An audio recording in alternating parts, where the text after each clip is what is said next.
Bonjour à tous, je viens aujourd'hui vous parler un petit peu des huiles essentielles et de l'olfactothérapie qui est proposée dans cette initiation lettre arc-en-ciel.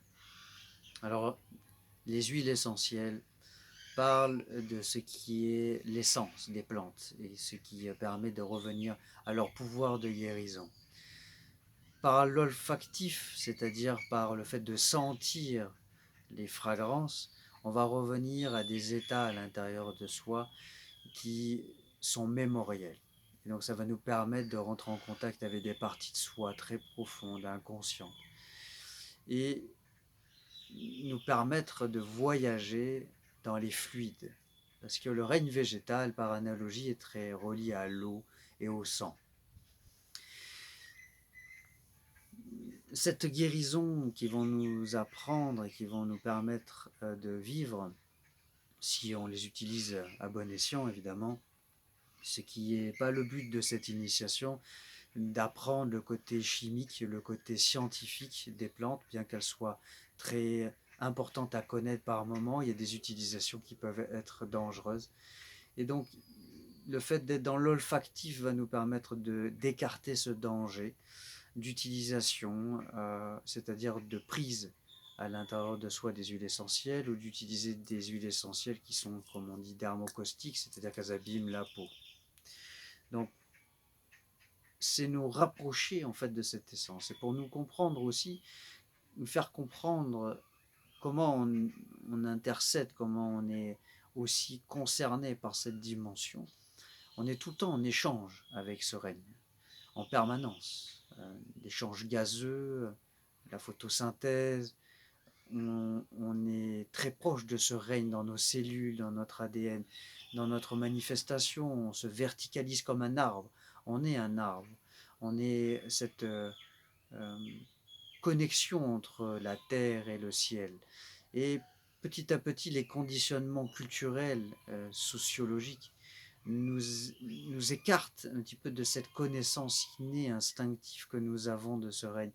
Et on déplace cette confiance petit à petit à ceux qu'on dit savoir, ceux qui ont étudié, ceux qui ont manipulé les molécules, qui eux-mêmes sont allés chercher ces connaissances chez les peuples premiers.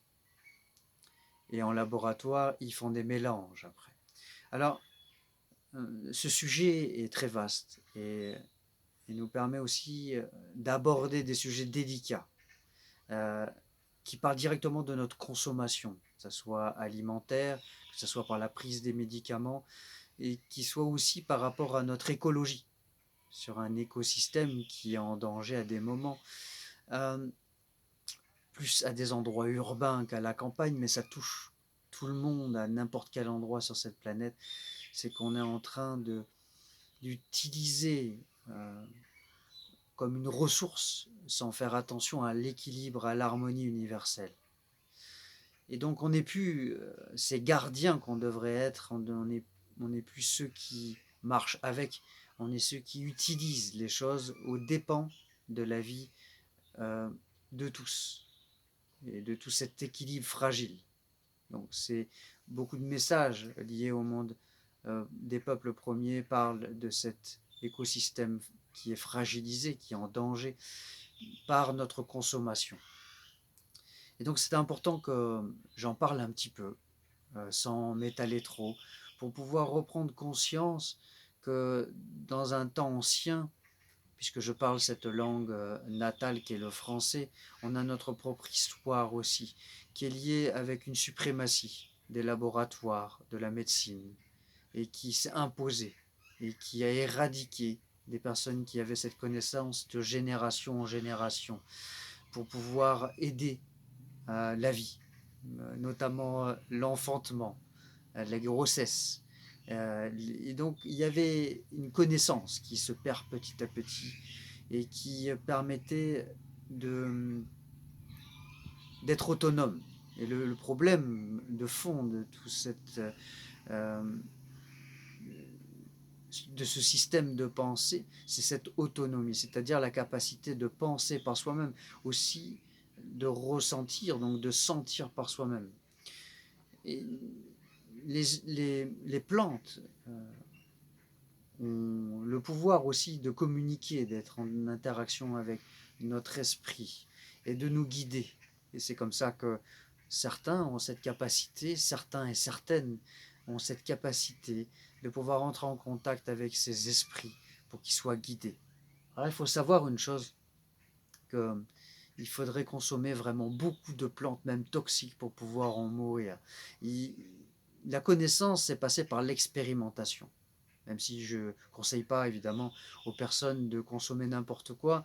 Euh, mais souvent, on a euh, remis notre pouvoir entre les mains de gens qui sont instruits et qui se disent savoir. Et donc, pour moi, savoir et connaître, c'est deux choses qui, des fois, se rencontrent et des fois sont complètement opposées. Ce qui fait que reprendre son pouvoir, c'est aussi être en capacité de se faire confiance dans le lien qu'on a avec la nature. Donc l'olfactothérapie, dans le cadre de cette initiation, va permettre, entre autres, de pouvoir nous remettre en contact avec cette mémoire ancestrale à l'intérieur de soi qui communique avec ce monde, qui nous permet de le visiter par soi-même et de ne pas ouvrir seulement un livre en disant ça fait ça. C'est bien, évidemment que ça sert, évidemment que la science a sa place dans cette expérimentation, mais ce n'est pas suffisant. Le problème qui réside dans nos institutions, c'est celui qui voit que le symptôme d'une maladie, mais ne voit pas la cause, ne voit pas l'ensemble. Dans n'importe quelle institution, on est juste la maladie. On s'identifie à elle. D'ailleurs, quand on rentre dans des institutions, que ce soit les hôpitaux ou les endroits spécialisés, on va se rendre compte de quelque chose, c'est que même le nom des gens, des fois, n'est même pas exprimé. On n'est plus que le numéro d'une chambre.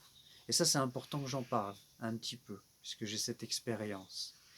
Et de savoir que notre histoire n'est pas prise en compte. Ce côté holistique de notre être, c'est-à-dire ce qui a fait qu'on est ce que l'on est au bout d'un moment. Et donc quand on a des personnes âgées qui arrivent dans une chambre et on leur dit vous êtes chez vous, c'est à redéfinir le chez nous, hein, pour pouvoir être dans cette bienveillance nécessaire.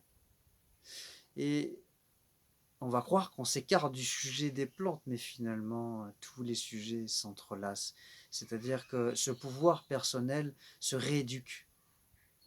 Quand on dit qu'on est formé, on est souvent déformé pour se former. C'est un formatage, un conditionnement social. Et ce qui fait que pour revenir à notre essence, les essences des plantes nous guident pour rentrer en contact avec des parties de soi très précieuses qui sont intactes et qui nous permettent de s'auto-guérir avec leur aide, leur soutien. Elles vont agir comme des guérisseuses. Elles vont nous permettre aussi de rentrer en contact avec la beauté, comme avec les fleurs. Hein, c'est pas pour rien que la parfumerie a autant de succès, si ce n'est que pour ensorceler les autres. Elle est là aussi pour nous mettre en contact avec ce qui est beau en soi et ce qu'on peut partager avec l'autre. Donc c'est à cet endroit-là que je vous invite à aller vivre ces dimensions de l'être à travers des fragrances qui nous ramènent à des dimensions de l'être. Voilà, je vous remercie et je vous dis à bientôt pour d'autres vidéos concernant cette initiation et ce qu'on peut y vivre et expérimenter. À bientôt.